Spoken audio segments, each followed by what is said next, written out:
솔로몬, 마음이 둘로 갈라진 사람. 열왕기상 7장 8절, 11장 9절에서 10절.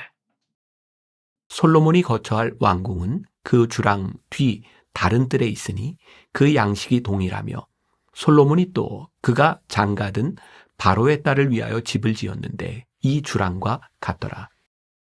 솔로몬이 마음을 돌려 이스라엘의 하나님 여호와를 떠나므로 여호와께서 그에게 진노하시니라.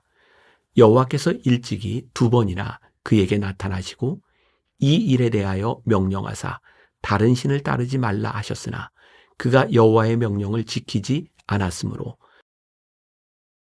말씀으로 들어가기. 주전 971년, 아버지 다윗을 이어 솔로몬이 이스라엘의 왕위에 올랐습니다. 통일왕국 시대 중에서도 솔로몬이 통치하던 시기는 이스라엘의 역사를 통틀어 가장 빛나던 때입니다. 하나님께 지혜를 선물받은 솔로몬은 정치, 경제 등 다방면에서 탁월한 지혜로 나라를 다스렸습니다. 건축과 국방으로 나라를 튼튼히 하였고 주변 나라들은 더 이상 이스라엘의 위협이 되지 못했습니다. 넓은 영토와 부귀, 권세와 영광이 나라 안팎으로 드높았습니다. 뿐만 아니라 하나님은 솔로몬으로 하여금 성전을 건축하도록 허락하셨습니다. 7년에 걸친 건축 끝에 이스라엘은 마침내 성전을 중심으로 하나님을 섬기게 되었습니다. 솔로몬은 여기서 멈추지 않습니다. 애굽의 공주와 결혼하고 그녀를 위한 궁전을 건축했습니다.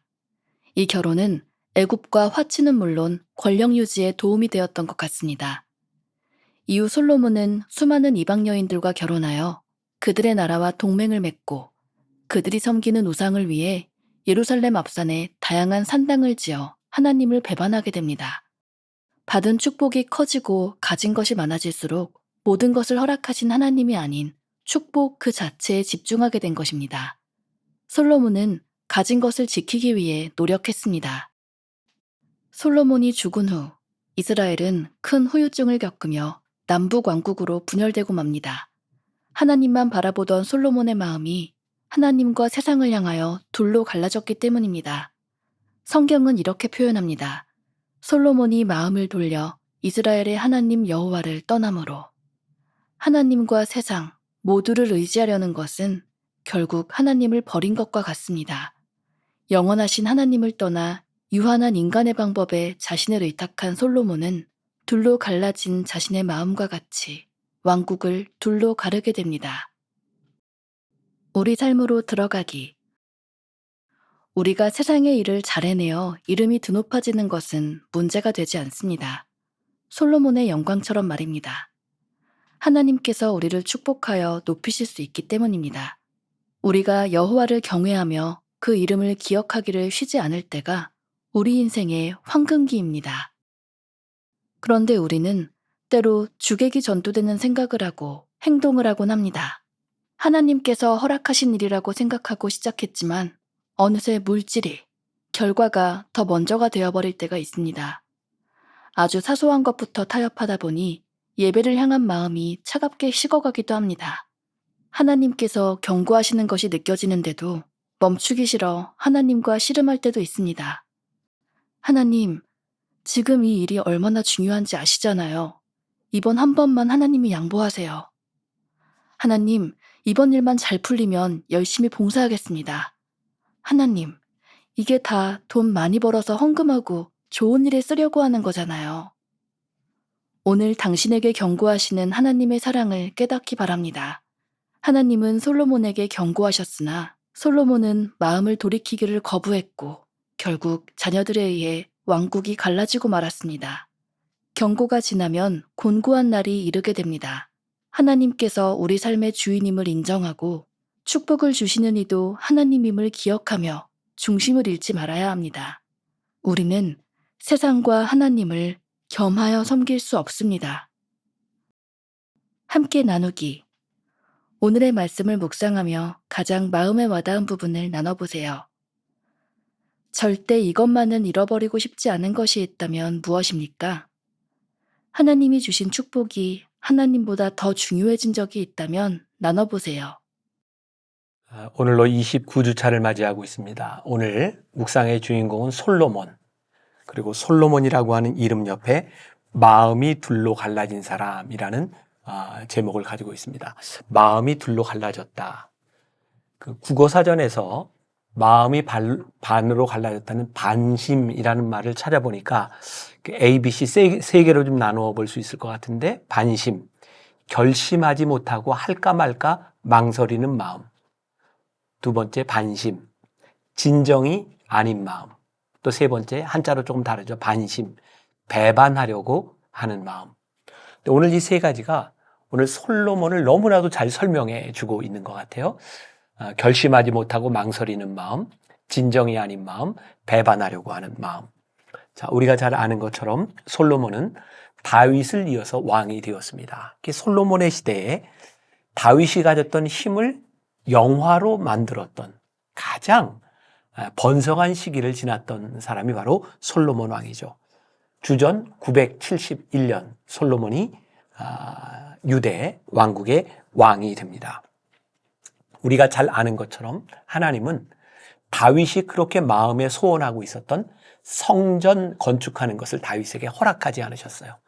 왜냐하면 다윗의 손에 너무 많은 피가 묻어져 있었기 때문에 그 성전 건축의 영화로운 일이 솔로몬에게로 넘어가게 되죠. 솔로몬은 7년에 걸쳐서 성전을 완공합니다.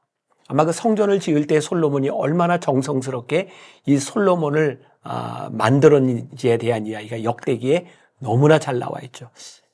아마 솔로몬이 이 성전을 지을 때 그의 마음은 진짜 그랬을 것 같아요. 야, 내가 하나님을 전심으로 잘 섬기는 사람이 되어야 되겠다. 문제는 전심을 가지고 있었던 솔로몬의 마음이 전심으로 이어진 것이 아니라 그의 마음이 멈추어 서게 되었다는 거죠.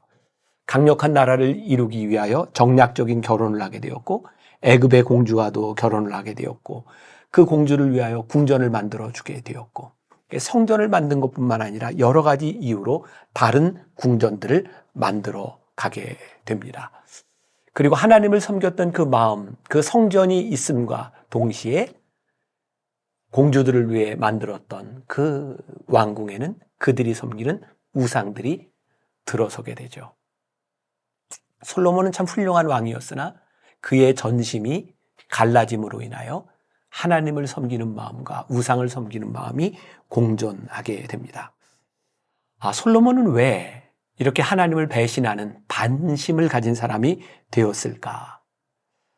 여러분들 책 하나님의 음성 첫 번째 문단 맨 마지막 쪽에 가보면 이런 글이 있어요.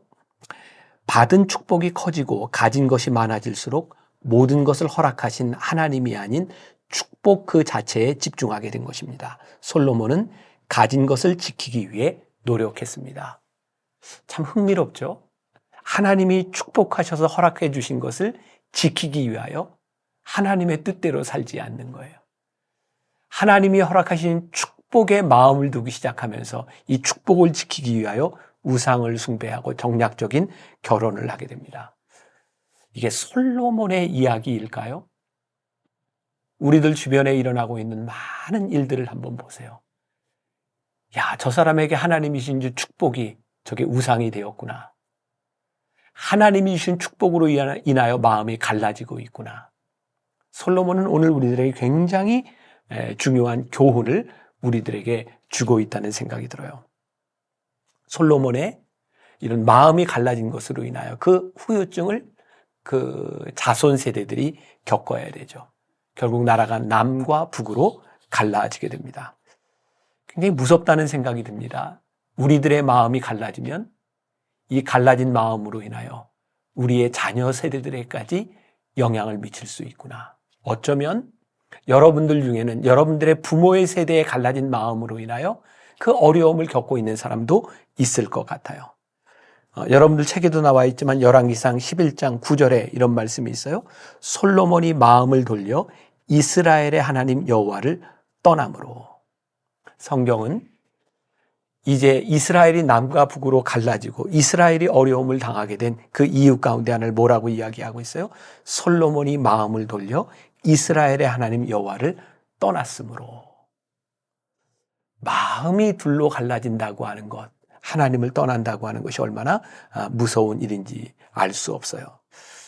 아마 솔로몬을 가만히 보면 예루살렘 성전을 세우고 공주들을 위하여 성을 만들고 보니까 두 가지가 다 중요했던 것 같아요.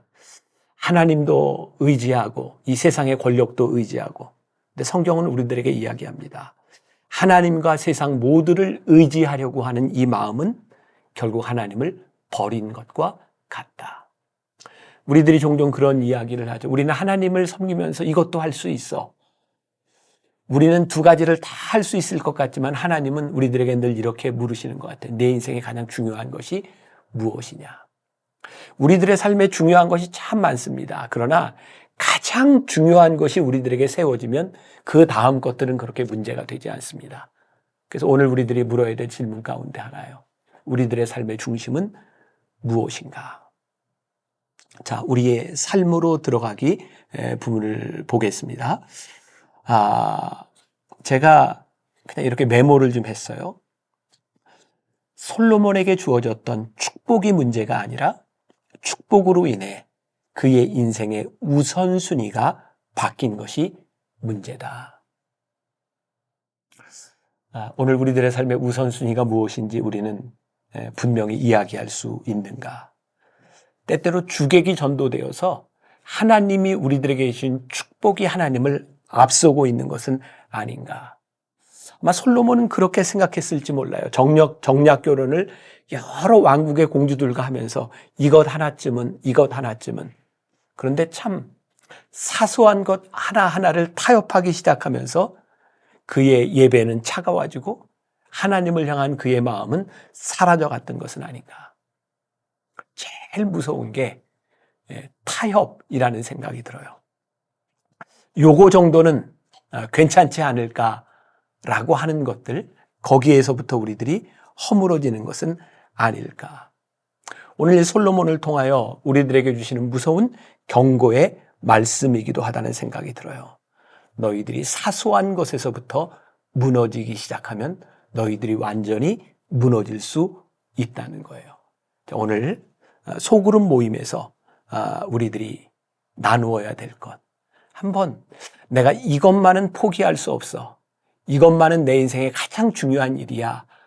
라고 여길 수 있는 그것이 여러분들에게 있는가? 그리고 내 자녀들에게 내 가정에서 우리 이것만은 지키고 살아갑시다. 라고 말할 수 있는 가장 중요한 것이 여러분들에게 있는가? 그것만 분명하다면 여러분들의 가정은, 여러분들의 삶은 그렇게 쉽게 무너지지 않으리라고 생각해요.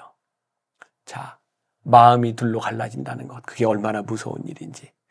솔로몬의 마음이 이스라엘 하나님을 떠남으로 인하여 그가 우상 숭배하게 되었고 그의 아들들 대해서 어려움을 겪고 있다는 이 사실들을 우리들이 기억하면서 우리들의 마음이 하나님을 떠나지 않았는지, 우리들의 마음이 어디에 있는지를 확인할 수 있는 그런 시간이 되었으면 참 좋겠습니다. 기도하겠습니다. 하나님, 오늘 우리들에게 주시는 도전이 있습니다. 우리의 마음이 어디에 있는지, 우리의 마음이 갈라지지 않았는지, 우리의 마음이 타협하고 있는 것은 아닌지, 오늘 우리의 가정 한가운데서, 우리 믿음의 공동체 한가운데서 나는 절대로 이것은 포기할 수 없다고 이야기할 수 있는 그것이 우리들에게 있는지 우리의 믿음을 점검하게 하여 주옵시고, 나누어진 마음이 아니라 온전한 마음을 가질 수 있는, 다시 한번 믿음을 고백할 수 있는 귀한 우리 성도들이 되게 하여 주옵소서. 예수님의 이름으로 기도했습니다. 아멘.